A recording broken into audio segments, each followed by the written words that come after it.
Kashyap, good morning. જણાવો કયા કયા કાઉન્ટર્સ અત્યારે ફિલહાલ ખાસ હાઇલાઇટ થઈ રહ્યા છે?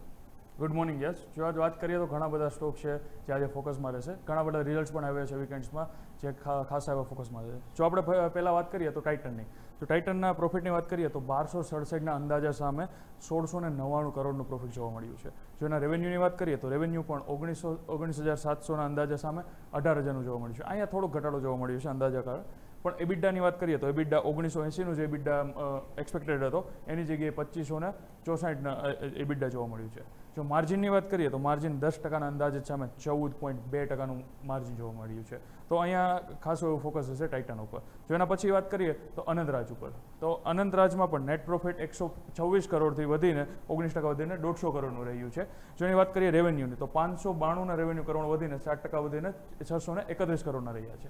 જો એબિડાની વાત કરીએ તો એ પણ 151 કરોડથી વધીને 22% વધીને 183 કરોડના થયા છે. અને જો એના માર્જિનની વાત કરીએ તો ત્યાં પણ ખાસો સુધારો થયો છે, 25%થી વધીને 29 થયા છે. જો કંપની ડેટા સેન્ટર અને ક્લાઉડ બિઝનેસમાં ખાસું એવું એક્સપાન્શન કરી રહી છે.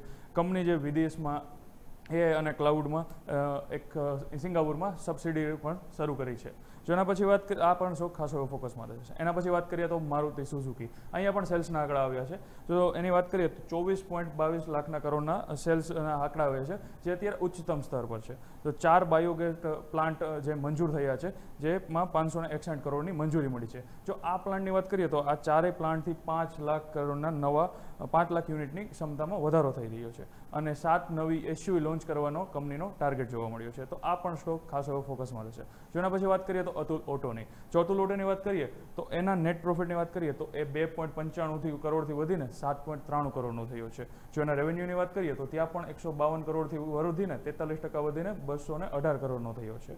જો એબિડાની વાત કરીએ તો અહીંયા 10 કરોડથી 69% વધીને 16.87 કરોડનો થયો છે. અને એબિડા માર્જિનની વાત કરીએ તો 6.55થી વધીને 7.72નો થયો છે. તો આ પણ સ્ટોક છે જે ખાસો એવો ફોકસમાં રહેશે. જો એના પછી વાત કરીએ તો અપોલો માઇક્રો પણ, અહીંયા પણ ખાસા એવા સારા એવા રિઝલ્ટ જોવા મળ્યા છે. જો નેટ પ્રોફિટની વાત કરીએ તો ત્યાં પણ 19 કરોડથી વધીને 42.1 કરોડ વધીને 27 કરોડનો થયા છે. જો રેવન્યુની વાત કરીએ તો એ પણ 133 કરોડથી વધીને 251 કરોડનો થયા છે. જો એબિડાની વાત કરીએ તો અહીંયા પણ ખાસો એવો વધારો છે, 41થી વધીને 53 કરોડના થયા છે. અને એબિડા માર્જિન જે 30ના હતા એ અહીંયા ઘટાડો જોવા મળ્યો છે, જે અત્યારે 21ના થયા છે. તો આ બધા સ્ટોક છે જેના ઉપર આજ ખાસું એવું ફોકસ જોવા મળવાનું છે.